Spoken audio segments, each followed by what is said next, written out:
te õpetate ja kui kaua olete õpetajana töötanud?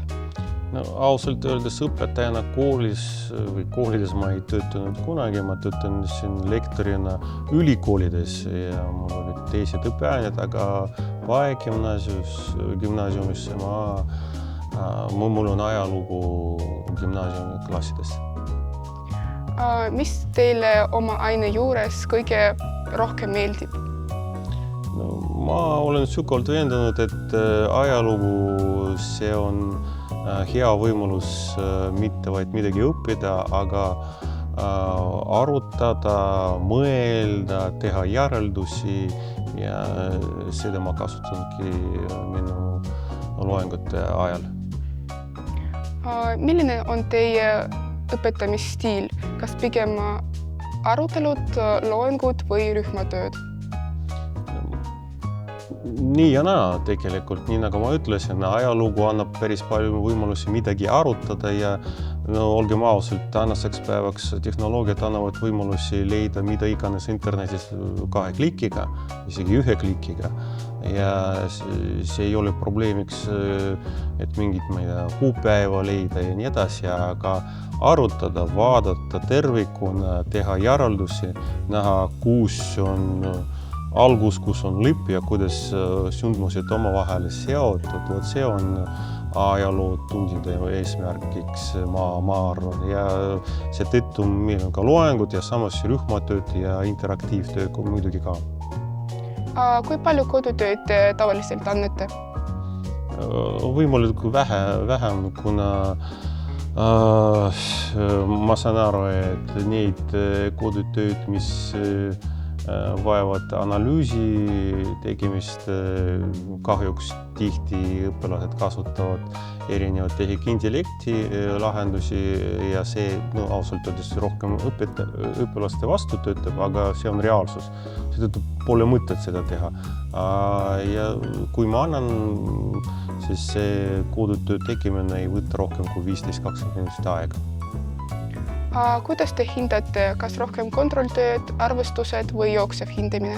Jooksev hindamine näitab kõige parem ja võimalikult iga tunni lõpus me teeme kas või Kahooti või teiste lahenduse raames jooksva kontrolli, selleks mina kõigepealt näen palju informatsiooni sellest, mis oli üle antud tunni jooksul, on jäänud ikkagi meelde. Kas lubate tunnis küsimusi küsida ka siis, kui te parajasti seletate? Muidugi, mida rohkem küsimusi, seda parem. Kuidas te suhtute vigade tegemisse õppimise ajal? Kuidas mina näen õpiprotsessi, me kõige parem õppime, kui teeme midagi, selle protsessi käigus teeme vigu, tuvastame, mis on vigude põhjuseks oli või põhjusteks oli, parandame oma vigu ja siis edasi me rohkem selliseid vigu ei tee. Ja see on igapäevane töö ja mida rohkem me teeme järeldusi, seda parem, seda kõrgem meie teadmisi kvaliteet.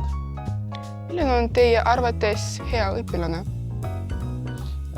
Ma arvan, hea õpilane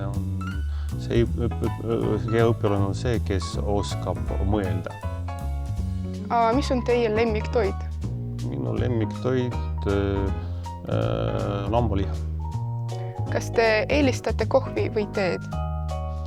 Sõltub hommikuti ma joon kohvi, aga peale 2 ma joon teed.